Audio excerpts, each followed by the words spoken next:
اللہ رب العزت کے حمد و ثنا،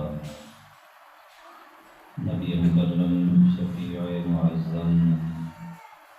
ہادی دو جہاں سرور سروران حضور سیدی و مولائی و آقائی و ملجائی احمد مصطفیٰ حضرت سیدنا محمد مصطفیٰ صلی اللہ تعالی علیہ وسلم کی بارگاہ عالیہ میں ہدیہ درود و سلام عرض کرنے کے بعد دعا ہے اللہ رب العزت قادر مطلق کے دربار میں مالک تعالی میرے دل، دماغ، زبان اور نگاہ کو نفس اور شیطان کے شر سے اپنی کامل اور دائمی پناہ نصیب فرمائے۔ ہر وہ کلمہ کہنے کی توفیق عطا فرمائے جس میں خود راضی ہو، اس کا حبیب صلی اللہ تعالی علیہ وسلم راضی ہو۔ ہر وہ کلمہ میری زبان پہ جاری نہ فرمائے جس میں خود ناراض ہو، اس کا حبیب صلی اللہ تعالی علیہ وسلم ناراض ہو۔ بیان حق میری زبان پہ جاری فرمائے، سن سنا کے مجھے اور آپ کو اپنے عقیدے اور اپنے عمل کی اصلاح کرنے کی توفیق عطا فرمائے۔ عزیز دوستو، ماہ رمضان المبارک کا آج جمعۃ الوداع ہے، لیکن یاد رکھیں کہ پہلی دفعہ جمعۃ الوداع نہیں آ رہا، اگلے سال پھر آئے گا، لیکن جو لوگ چلے جائیں گے وہ پلٹ کے نہیں ہیں۔ پچھلے سال کئی ایسے چہرے تھے جو ہمارے درمیان موجود تھے، آج ہمیں وہ نظر نہیں آتے۔ اگلے سال کوئی خبر نہیں میں ہوں گا یا نہیں ہوں گا، آپ میں سے کوئی ہوگا یا نہیں ہوگا۔ سو سو جوڑ سنگت دے ویکھے تے آخر وتھاں پئیاں، جنہ بنا ایک پل نہیں سی لنگدا، وہ شکلاں بھی یاد نہ رہیاں۔ جیسے ہم بھول گئے ہیں نا یاروں سجنوں کو، لوگوں نے بھی بھول جانا ہے۔ اللہ تعالیٰ جس کو اس کے درمیان تُنے قضا کا فیصلہ کر دیا ہے، ایمان کی حالت میں موت دینا، قبر حشر کے معاملات کے اندر آسانی فرمانا، اور جن کو باقی رکھنا ہے مالک تعالیٰ ایمان میں استقامت نصیب فرمائے۔ پہلے لوگ ماہ رمضان کے جانے کا غم زیادہ کرتے تھے، عید کی خوشی کم ہوتی تھی، ماہ رمضان کی رخصتی کا غم زیادہ ہوتا تھا۔ اب تو بھی ماہ رمضان شروع بھی نہیں ہوتا کہ عید کی تیاریاں شروع ہو جاتی ہیں۔ گویا کہ ماہ رمضان تو آیا ہی عید کے لیے تھا، اس کی تو تیاری تھی نہیں، عید کی تیاری پہلے دن سے شروع ہو گئی۔ تو بہرکیف ماہ رمضان المبارک آیا، اللہ رب العزت کی رحمتیں برسی ہیں، اس میں شک ہی نہیں کہ اللہ تعالیٰ کی رحمتوں کی برسات ہوئی ہے۔ ہاں، ہمارے کاسہ دل کے اندر فرق ہے۔ میں مثال دیا کرتا ہوں کہ پیالہ الٹا رکھنے سے بارش کا انکار نہیں ہوتا۔ بارشیں کے اندر 2 گھنٹے پیالہ الٹا کر کے رکھ دو، بارش برستی رہے، 2 گھنٹے بعد جا کے پیالہ دے کے کوئی بارش نہیں ہوئی، یہ کیوں نہیں پیالہ خالی ہے؟ تو یار بارش ہوئی ہے،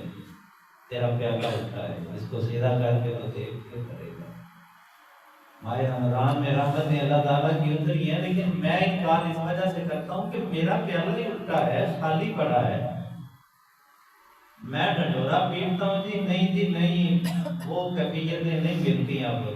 تو بھائی پیالہ ہی الٹا کر کے بلکہ اوپر سے ڈھکن دے کے رکھ دی ہے، تو پھر کیسے اللہ تعالیٰ کی رحمتوں کی برسات ہمیں محسوس؟ اللہ تعالیٰ پوری امت مصطفیٰ علیہ التحیۃ والثناء پہ اس مبارک مہینے کا صدقہ اپنا خاص فضل و کرم فرمائے۔ عزیز دوستو، سلسلہ بہی حضرت آدم علیہ السلام سے شروع ہوا۔ حضرت آدم علیہ السلام کو اللہ رب العزت نے نبوت و خلافت کے عظیم منصب پہ فائز فرمایا۔ وحی کا جو مقصد ہے وہ یہ ہے کہ انسان کی تخلیق کے مقصد کی طرف اس کی رہنمائی کی جائے۔ ہم دنیا میں آئے ہیں، جانور بھی آتے ہیں، بلیاں، کتے، گدھے، گھوڑے، یہ جانور بھی آتے ہیں، اپنی زندگی گزار کے چلے جاتے ہیں۔ کیا ہم بھی اسی طرح آئے ہیں اور چلے جانا ہے؟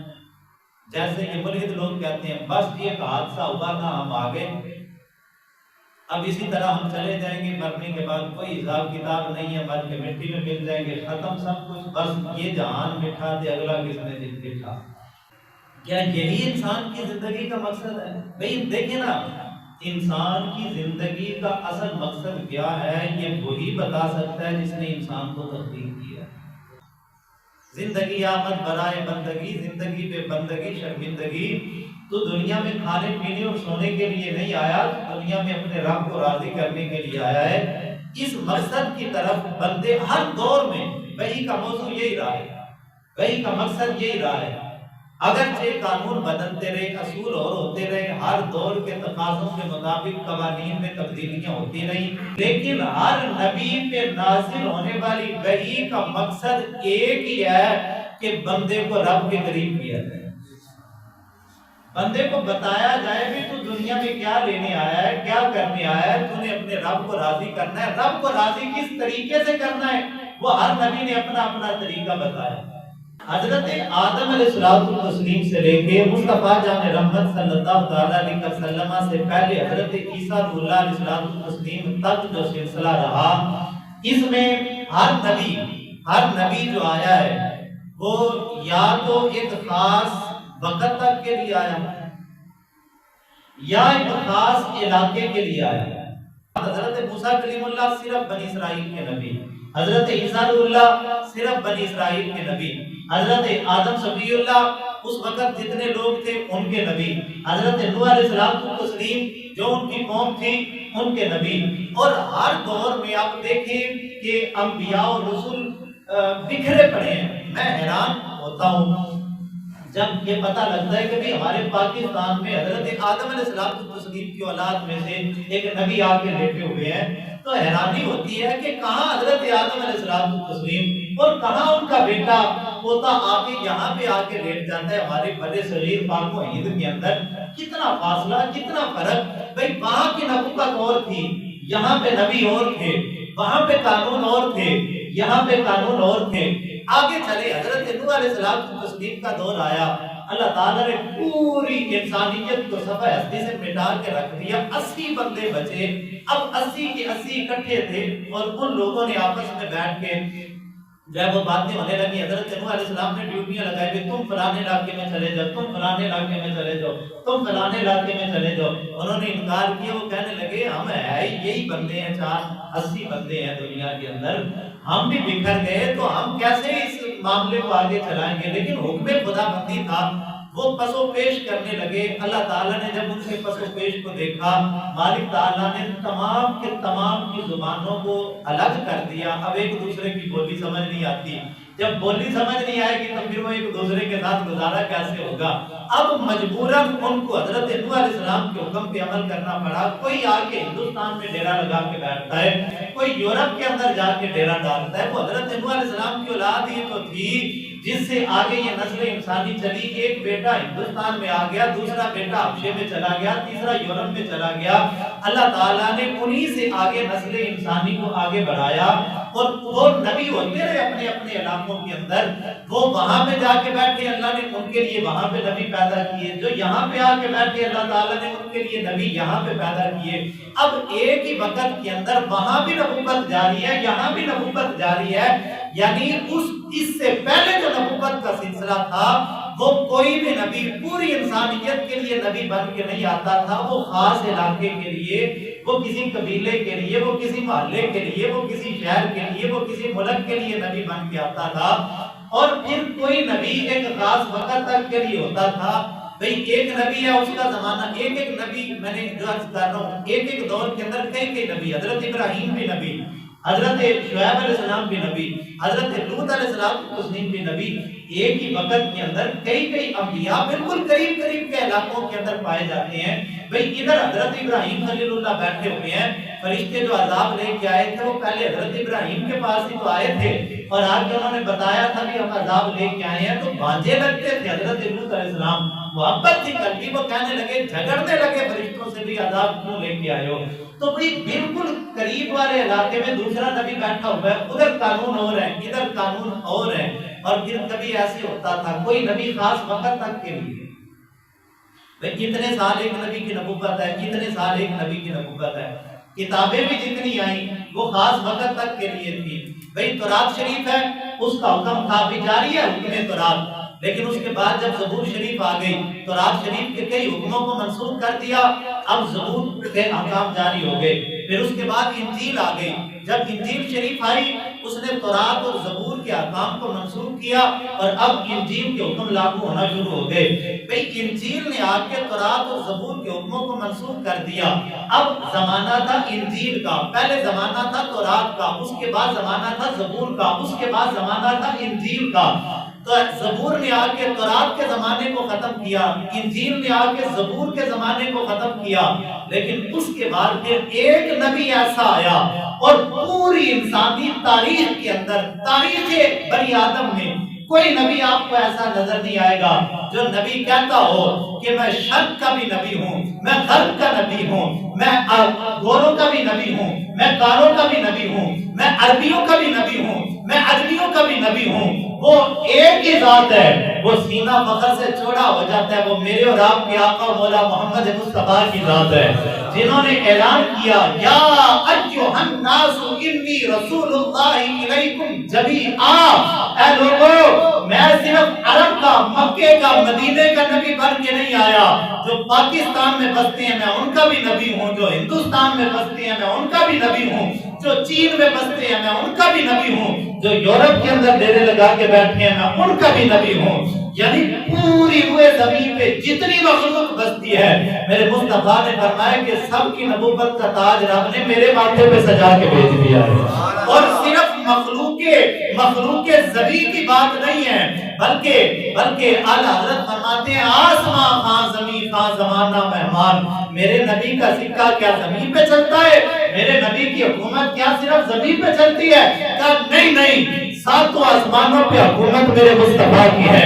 جنت پہ حکومت میرے مصطفیٰ کی ہے سدرۃ المنتہا پہ حکومت میرے مصطفیٰ کی ہے عرش کو اٹھانے والے فرشتوں پہ بھی نبوت کا سکہ میرے نبی کا چلتا ہے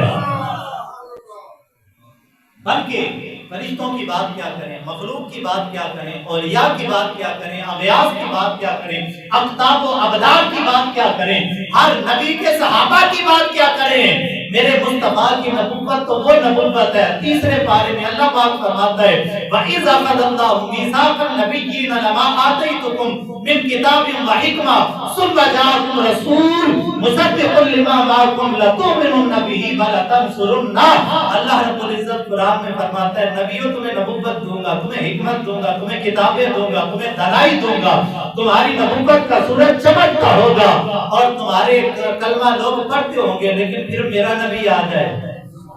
پھر جب میرا نبی آ جائے تم نے اپنی نبوت کو چھوڑ کے لَتُؤْمِنُنَّ بِهِ پھر تم نے بھی کلمہ لا الہ الا اللہ آدم صفی اللہ کا نہیں پڑھوانا تم نے بھی کلمہ لا الہ الا اللہ محمد رسول اللہ کا پڑھوانا اسی وجہ سے میرے مصطفیٰ کریم علیہ السلام نے نجران سے آئے ہوئے عیسائی پادریوں نے جب مصطفیٰ کریم علیہ السلام کی بارگاہ کے اندر سوال کیا تھا خیبر میں بسنے والے یہودی ہبر آ کے مدینہ نور میں میرے مصطفیٰ کے سامنے بیٹھے تھے اور انہوں نے طرح طرح کے اعتراض کیے تھے تو حضور مسکرا کے فرمانے لگے فرمایا تم کیا باتیں کرتے ہو خدا کی قسم اگر آج موسیٰ کلیم اللہ بھی آ جائیں خدا کی قسم اگر آج عیسیٰ روح اللہ بھی آ جائیں تو ان کو بھی چارہ نہیں ہوگا مجبور ہو کے کلمہ وہ بھی محمد مصطفیٰ کا پڑھیں گے یعنی میرے نبی کی نبوت عام انسانوں پہ فرشتوں پہ جنوں پہ اولیاء پہ اغیاث پہ اقطاب پہ ابدال پہ ہر نبی کے صحابہ پہ اور ہر نبی ہر رسول پہ بھی میرے نبی کی نبوت کا سکہ ہے اچھا اس سے ایک یہ پتہ لگا کہ میرے مصطفیٰ کریم علیہ السلام تسلیم کسی خاص قبیلے کے لیے نہیں جیسے اس سے پہلے قانون تھا یہاں وہ قانون بدل گیا اب قیامت تلک ہمارے مصطفیٰ کریم علیہ السلام تسلیم کی نبوت کا سکہ چلے گا اچھا ہر انسان پہ میرے نبی کی نبوت چلتی ہے۔ اور دوسری بات کہ پہلے نبی خاص زمانے کے، حضرت عیسیٰ علیہ السلام پہ انجیل شریف اترنے کے 600 سال بعد اللہ تعالیٰ مکے کی سرزمین پہ وحی کا نزول فرماتا ہے۔ اقرا بسم ربک الذی خلق کی وہ پرکیف صدا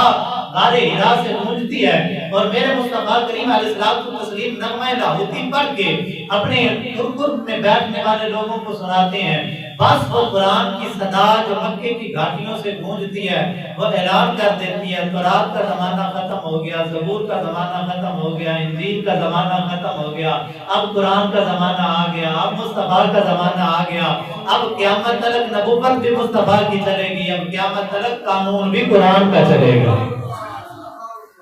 بس قانون بھی پچھلے ختم ہو گئے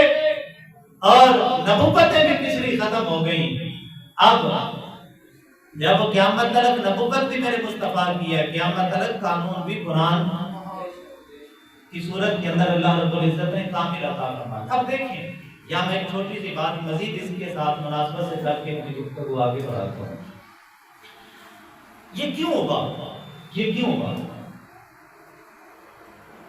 پہلے نبی جو آئے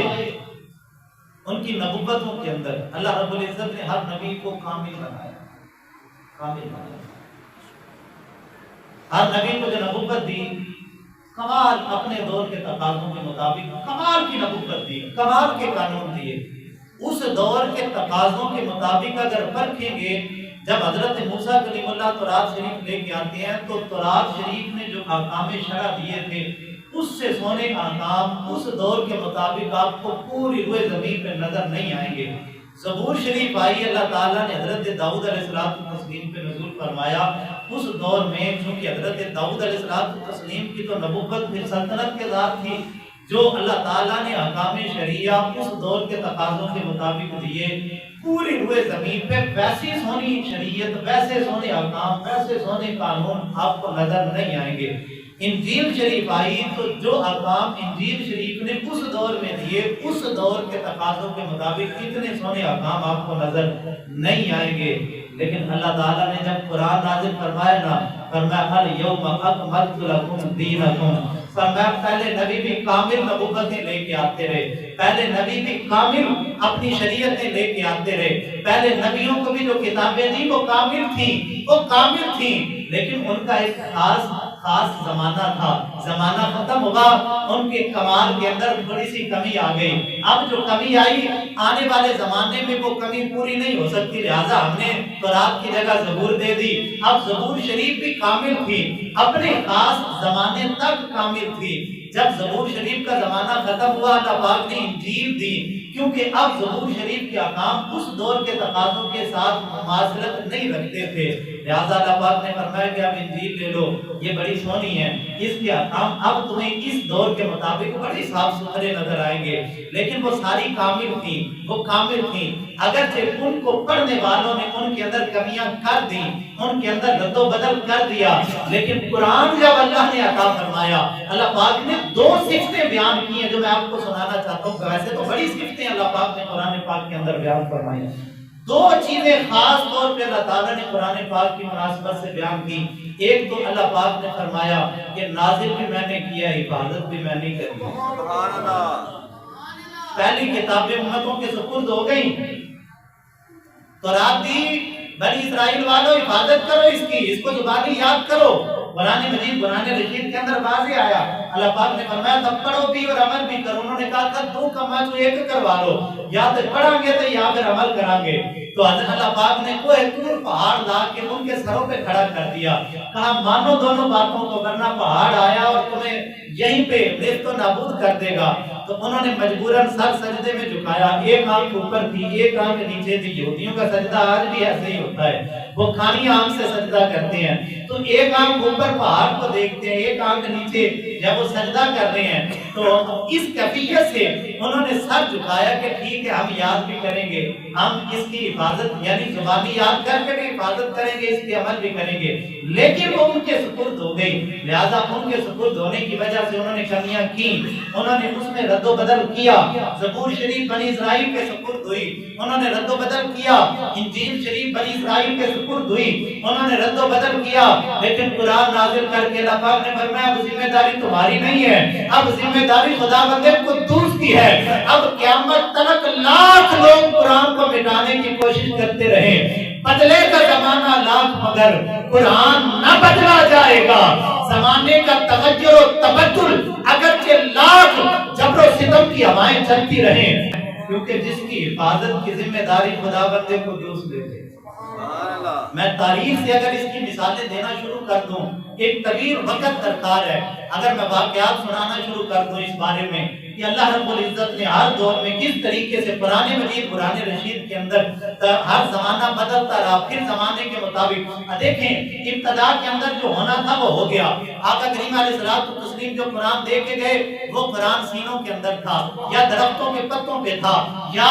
پہاڑوں کے پتھروں کے اوپر صحابہ نے لکھا ہوا تھا، یا چمڑے کی جب وہ ٹکڑوں کے اوپر قرآن مجید قرآن رشید کی آیتیں لکھی ہوئی تھیں۔ اس سے ہٹ کے تو نہیں تھا۔ حضرت صدیق اکبر کا زمانہ آیا، 1200 صحابہ کرام جو ہے وہ جنگ یمامہ کے اندر شہید ہوئے۔ حضرت صدیق اکبر نے کہا، انہوں نے کہا نہیں اب قرآن کو جمع کرنا پڑے گا، کتابی صورت کے اندر جمع کیا جائے گا۔ اب حضرت زید بن ثابت کی ڈیوٹی لگائی گئی، قرآن پاک کو جمع کیا گیا، کتابی شکل کے اندر قرآن پاک کی تدوین کر لی گئی۔ اب قرآن پاک جمع ہو گیا ایک کتاب کی صورت کے اندر، یعنی ساری آیتوں کو جمع کر کے اکٹھا کر کے اللہ رب العزت کے کلام کو ایک مجموعے کی صورت کے اندر جمع کر لیا گیا۔ اس کے بعد جب وہ قرآن موجود تھے، نسخے الگ الگ تھے، کئی علاقوں میں لکھنے کا انداز، اب وہ لکھنے کے اندر جو تھوڑا سا فرق تھا۔ حضرت عثمان غنی کا زمانہ ہے، یہ شیعہ لوگ گھومتے ہیں جی حضرت عثمان غنی نے قرآن پاک کے نسخوں کو جلوایا تھا، ان کے دور حکومت کے اندر یہ کیا گیا تھا، یہ اس دور کی ضرورت تھی۔ حضرت عثمان غنی رضی اللہ تعالیٰ عنہ کے دور میں جب یہ ہوا اٹھنے لگی، بھائی وہ نسخوں کے اندر جو تھوڑا سا فرق تھا، حضرت عثمان غنی نے سرکاری طور پہ نسخے شائع کروائے اور فرمایا پوری ریاست اسلامیہ کے اندر جو کئی لاکھ مربع میل پہ موجود تھی، حضرت عثمان غنی نے فرمایا پوری ریاست اسلامیہ کے اندر اب ایک سرکاری نسخہ جاری ہوگا جو جب مدینہ نور سے شائع ہوگا، اس سے ہٹ کے جتنے نسخے ہیں وہ سارے اکٹھے کرو مدینے لے کے آؤ۔ حضرت عثمان غنی نے ان تمام کو اکٹھا کیا اور ایک جگہ اکٹھا کر کے باادب طریقے سے ان کو نظر آتش کیا گیا، اور اس طریقے سے قرآن پاک کے جو نسخے جو اس وقت سرکاری طور پہ جاری کیے گئے وہ ایک صورت کے اندر وہ پوری ریاست اسلامیہ کے اندر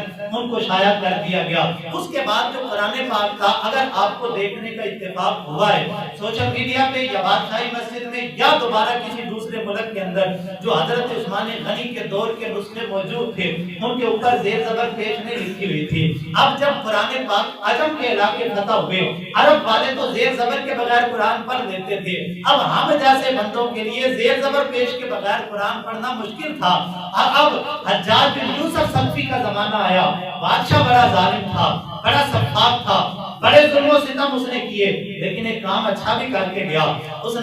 نے سرکاری طور پہ قرآن مجید قرآن رشید پہ اعراب لگائے اور اس نے اس وقت پوری ریاست اسلامیہ کے اندر اس نے کہا کہ اب اعراب کے ساتھ قرآن پاک ہے وہ عجم کے علاقوں کے اندر ان کو تقسیم کیا جائے تاکہ اجمی لوگ قرآن پاک کو عربی انداز میں پڑھ سکیں۔ بس یہ ابتدائی تبدیلیاں تھیں جو خلفائے راشدین کے دور کے اندر ہو گئیں، اور وہ بھی جب وہ ابتدائی ادوار کے اندر ہوگی، اور یہ وہ دور تھا جس کی تائید میرے مصطفیٰ نے کر دی تھی، علیکم بسنتی وسنت الخلفاء الراشدین المہدیین، فرمایا کہ تم نے میری سنت کی بھی پیروی کرنی ہے، میرے خلفاء کی سنت کی بھی پیروی کرنی ہے۔ بس ابتدائی ادوار کے اندر جو ہو گیا وہ ہو گیا، امت کا اجماع ہو گیا، امت متفق ہو گئی۔ اب قرآن مجید قرآن رشید کے وہ نسخے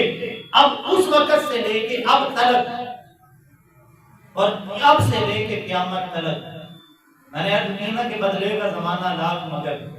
قرآن نہ بدلا جائے گا۔ اب قرآن مجید قرآن رشید کے اندر ذرہ برابر بھی کوئی رد و بدل کی کوشش کرے گا، مرزائیوں نے بڑی کوششیں کی ہیں۔ میں نے چند جمعے پہلے بھی یہ بات آپ کے گوش گزار کی تھی، اگر آپ کو ایسا کوئی معاملہ نظر آئے یہ اتنے خفیہ طریقے سے اور اتنے لالچ دے کے یہ معاملات کرتے ہیں، مساجد میں جا کے آئمہ مساجد کو لالچ دیتے ہیں جی انہیں پیسے لے لو سانو صرف اعلان کرن دیو، پیسے لبن یا نہ لبن اسی انہیں نسخے مسجد سے رکھ کے جاواں گے. بھئی کیوں رکھ کے جائیں گے؟ وہ بڑے سگے ہیں ہمارے، وہ مفت میں کیوں قرآن مجید کے نسخے ہماری مساجد کے اندر رکھ کے جا رہے ہیں؟ کیونکہ انہوں نے سوشل میڈیا پہ بھی قرآن پاک کے کئی ایسی ایپس موجود ہیں جو مرزائیوں کی طرف سے شائع کرتا ہے، اور ہماری مساجد کے اندر بھی کئی نسخے ایسے رکھے جاتے ہیں جو مرزائیوں کے پراپوگنڈے کے ذریعے ہماری مسجدوں میں مفت تقسیم کیے جاتے ہیں. یہ چند دن خبر ایک ساتھ کی ہے جی میں نے مسجد میں قرآن پاک رکھوانے ہیں. میں نے کہا جی رکھوائیں، کوئی بڑی بات نہیں ہے، رکھوانے چاہیے، لیکن آئے کتوں دے؟ اور جی فلانے بندے نے مفت بننے سکتے سی اتوں لے کے میں بابا جی پھر ساڈے ہاتھ جڑے دے پھر نہ رکھیو. بھئی تہاڈا مسجد سے رکھن نو دل کردا ذرا جاؤ بازار سے، بڑا قیمتی سا قرآن پاک کا زیادہ نسخے نہ لو. میں یہ بات بارے دیگر آپ کے گوش گزار کرتا ہوں، زیادہ نسخے نہ خریدے. مساجد کی الماریاں بھری پڑی ہیں، پڑھنے والا تو ہے کوئی نہیں ہے. پھر آگے سے گلی میں بیچنے آتا ہے وہ 100 روپے کا نسخہ، 200 روپے کا نسخہ، جس کا کاغذ اتنا، اب جس کاغذ پہ قرآن پاک لکھا جائے اس کو ہلکا تو ہم نہیں کہہ سکتے، یہ لفظ بولنا بھی گناہ ہے، لیکن اتنا وہ جب وہ کاغذ ہوتا ہے کہ وہ بس ہفتہ 2 ہفتے مہینہ 2 مہینے کے بعد وہ کاغذ خود بخود وہ بدلنا شروع ہو جاتا ہے، اس کی حالت تبدیل ہو جاتی ہے. تو اگر قرآن پاک آپ کو شوق ہے مسجد کے اندر وقف کرنے کا، 10 نسخے نہ کریں، بازار جائیں، اچھا سا عمدہ سا کاغذ دیکھیں، قیمتی قرآن پاک کا نسخہ دیکھیں، اور اچھا کاغذ دیکھ کے اگر کسی کو تحفہ بھی دینا ہے تو اچھے کاغذ والا دیں تاکہ زیادہ دیر تک چلے. میں یہ مثال عموماً دیا کرتا ہوں کہ ہم نے اپنی والدہ صاحبہ کا قرآن پاک جو ان کو جہیز میں ان کے ابا جی نے دیا تھا، میں نے خود پڑھا ہے، میں نے وہ قرآن پاک، انہوں نے اس دور میں بڑا اچھا کاغذ والا قرآن پاک لے کے دیا. میں نے اپنی بچیوں کو جب انہوں نے قرآن پاک مکمل کیا، جب لے کے دیا مارکیٹ جا کے میں نے پوچھا تھا بھئی سب سے اچھے کاغذ والا اور سب سے زیادہ قیمت والا اور سب سے خوبصورت نسخہ جو ہے وہ دکھاؤ، وہ میں دینا چاہتا ہوں تاکہ وہ زیادہ دیر محفوظ رہے. میرے بھائی اس معاملے میں بخل اور کنجوسی نہ کریں. اب پلٹے اس بات کی طرف، قرآن مجید قرآن رشید حضرت عثمان غنی رضی اللہ عنہ، وہ ابتدائی دور میں جو تبدیلیاں ہو گئی وہ ہو گئی، اس کے بعد پھر قرآن مجید قرآن رشید اب سے لے کے قیامت تک قرآن وہی ہے، زیر زبر پیش کی بھی تبدیلی نہیں ہو سکتی. لاکھ کوئی کوششیں کرے لیکن قرآن کے اندر تبدیلی نہیں کر سکتا. جیسے میرے نبی کی نبوت اب قیامت تک ہے، ویسے قرآن کا قانون بھی قیامت تک کے لیے موجود ہے. اور دیکھیں ہمارے یہ تقریباً پچھلی دہائی کے اندر چیف جسٹس صاحب نے ایک فیصلہ دیا تو انہوں نے کہا تھا کہ علماء کو چاہیے کہ سود کے معاملے میں کوئی گنجائش نکالیں. بھئی علماء کیسے نکالیں